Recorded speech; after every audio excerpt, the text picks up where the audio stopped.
Hanoi eases COVID-19 curbs. President Nguyen addresses the 76th session of the UN General Assembly in New York City.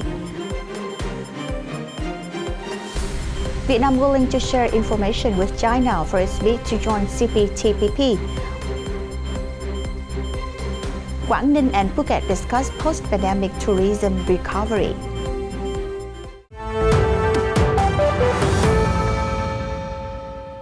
Hello, welcome to FBNC News. Now, Vietnam's capital Hanoi has further eased its coronavirus restrictions from this week with new cases on the decline and the majority of its adult population partially vaccinated. Hanoi was busier last week after authorities removed dozens of checkpoints and allowed restaurants to offer takeaway services. Long lines of people could be seen on Monday queuing to buy mooncakes, a traditional dessert usually enjoyed on the eve of the full moon festival. Nói chung là dịch bệnh này từ 2 tháng nay dịch cô cũng không được đi ra bên ngoài nên là những cái trung thu của các cháu nên là cô cũng không để ý. Vì dịch bệnh cho nên là cũng không mua được nhiều. Trẻ con là năm nay là cũng bị hạn chế, không được đón phá cỗ trăng rằm cho nên là cũng thiệt thòi. Năm ngoái còn đỡ, năm nay thì phức tạp mà thành ra nhưng bọn cô đi làm đây mà bọn cô cũng nghỉ 2 tháng rồi. Đâm ra là công việc thì không có, ở nhà thì cũng bấn lắm. Thế đâm ra là đành tất cả tình trạng chung thì mình cũng phải cố gắng. So far, 94% of Hanoi's adult population of 5.75 million has received one shot of COVID-19 vaccine, with the aim of completing second doses by the end of November, said Deputy Chairman of Hanoi's Ruling People's Committee, Dương Đức Tuấn. South Korea said on Wednesday it would donate more than 1 million doses of vaccine COVID-19 to Vietnam next month in what would become the Northern Asian country's first direct cross-border sharing of its vaccine stockpiles. Vietnam, which serves as a major manufacturing hub for many South Korean companies, including technology company Samsung Electronics, has fully vaccinated only about 7% of its 98 million people, one of Asia's lowest inoculation rates. The announcement by South Korea's presidential office came hours after President Moon Jae-in met with Vietnamese President Nguyen on the sidelines of the UN General Assembly in New York. South Korea's Vice Health Minister Kang Do-tae declined to disclose the vaccine brand. And President Nguyen attended the opening session of the high-level general debate of the United Nations General Assembly 76th session on the September 21st, themed Building Resilience Through Hope to Recover from COVID-19, Rebuild Sustainably, Respond to the Needs of the Planet, Respect the Rights of People, and Revitalize the United Nations. The event saw heads of state and government, prime ministers, and high-ranking representatives from 193 member states. The President of the General Assembly, the UN Secretary General, along with leaders of international and regional organizations and international financial institutions. Participants discussed and put forth solutions and proposals to address global issues of common concern, such as impacts of the COVID-19 pandemic, recovery and sustainable development, hotspots in regions, and non-traditional challenges, including climate change and food security. Addressing the event, President of the UN General Assembly, Abdullah, pledged to boost international cooperation in order to cope with and recover from the COVID-19 pandemic toward the sustainability. He stressed the need to increase global efforts to respond to climate change, reduce poverty, promote and protect human rights, ensuring no one is left behind. UN Secretary General Antonio Guterres called for the international community's prompt actions and cooperation to seek solutions to a series of crises such as COVID-19 and climate change. He emphasized priority to speeding up the implementation of sustainable development goals and promoting equal access to COVID-19 vaccines. The annual high-level general debate will last till September 27th.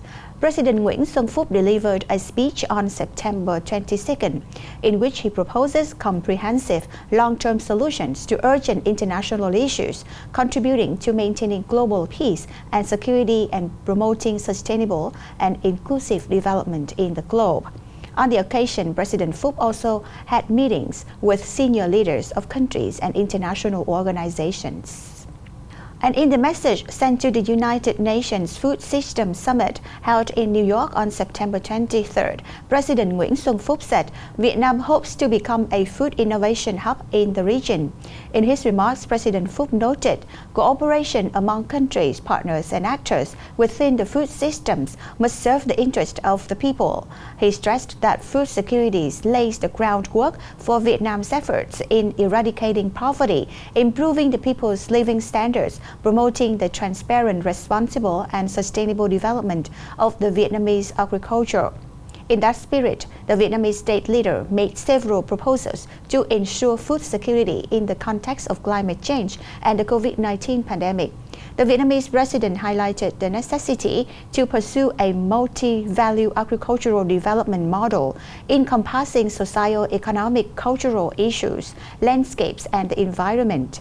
It is necessary to develop a green, low-emission and nature-based agriculture that is climate resilient and responsive to the complicated evolution of COVID-19, he stated, adding that priority should be given to promoting rural economic development, ensuring food supplies, reducing food loss and food waste, effectively managing natural resources, and biodiversity conservation. He called for investment in agricultural infrastructure conducive to agricultural production and rural economic development, noting that private sectors should be encouraged to make responsible investment, and we should also better expand public-private partnership models.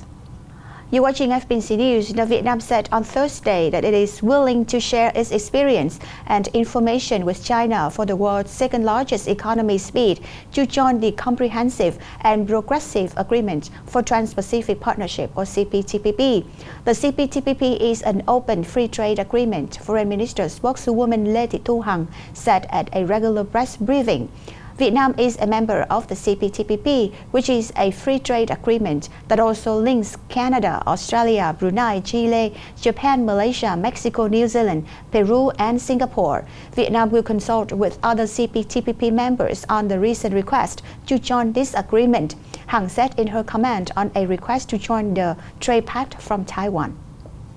A teleconference was held on September 2nd to discuss post-pandemic cooperation between Vietnam's the northern province of Quang Ninh and Thailand's Phuket, especially in reopening tourism markets. Speaking at the event, director of the Representative Office of the Tourism Authority of Thailand in Vietnam's Rathiwan Bunprakong introduced the Phuket Sandbox program, which aims to prevent COVID-19 transmission between tourists and local residents. From July 1st to August 29th, the program welcomed over 25,800 visitors traveling to Phuket, mostly from the US, UK, Israel, France, Germany, United Arab Emirates, and Switzerland. Director of the Quang Ninh Provincial Tourism Department Phạm Ngọc Thủy suggested Thailand continue creating favorable conditions for Udon Thani province to effectively carry out an action plan within the framework of tourism cooperation in the heritage triangle of Vietnam's Hạ Long Bay, Thailand's Ban Chang, and Laos Luang Prabang, as well as help Quang Ninh tourism sector explore more opportunities and promote destinations. He also proposed the two local tourism sectors establish an information sharing mechanism and building a suitable tourism cooperation model. Quang Ninh officially resumed its intra-provincial tourism from September 21st and plans to welcome back visitors from other localities without local transmissions within 14 days in the last 2 months of this year. They are required to be fully vaccinated and take real-time PCR tests within 48 hours. Thailand's SCG Packaging has recently announced a $353.93 million expansion in its packaging paper business in Vietnam, anticipating growth in demand. A new facility will be built in Vĩnh Phúc province in northern Vietnam to begin operations in early 2024, which will raise total production capacity to 870,000 tons of packaging paper per year, up from 500,000. The company said in a statement. It It will be run by Vina Craft Paper, a joint venture between SCG Packaging and Japan's Rengo Company, of which SCGP holds 70%. Chief Executive Nguyen anticipated Vietnamese demand growth of 6 to 7% annually until 2025. SCGP, a unit of Thailand's largest industrial conglomerates, Siam Cement, said it would use cash and debt to finance the expansion. The facility is the latest move by a Thai firm to expand in Southeast Asia, with Vietnam, a fast-growing country of 98 million people, among the most desirable.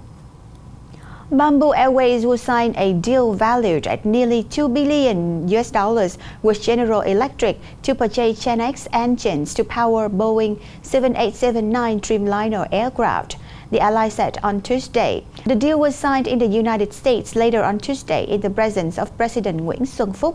The Gen's engines due to be delivered in 2022 will be used on the airline's wide-body Dreamliner fleet to operate planned non-stop routes between Vietnam and the United States. This new signing agreement will be an important milestone for the airline to expand its transcontinental flight network, connecting Vietnam with medium and long-range markets, the statement said. Also, according to the airline, it will open a representative office in the United States and sign agreements with San Francisco International Airport and Los Angeles International Airport this week, paving the way for its first test of a non-stop flight between the countries. Bamboo said it aims to finalize procedures for non-stop commercial flights to the United States early next year, pending government approvals. Bamboo said it is also seeking to expand its international flight network and open more routes to Australia, the United Kingdom, and Germany using its Boeing 7879 Dreamliner aircraft. And that has wrapped up FBNC News this week. Thank you for joining us. Stay safe and have a good Sunday. Goodbye.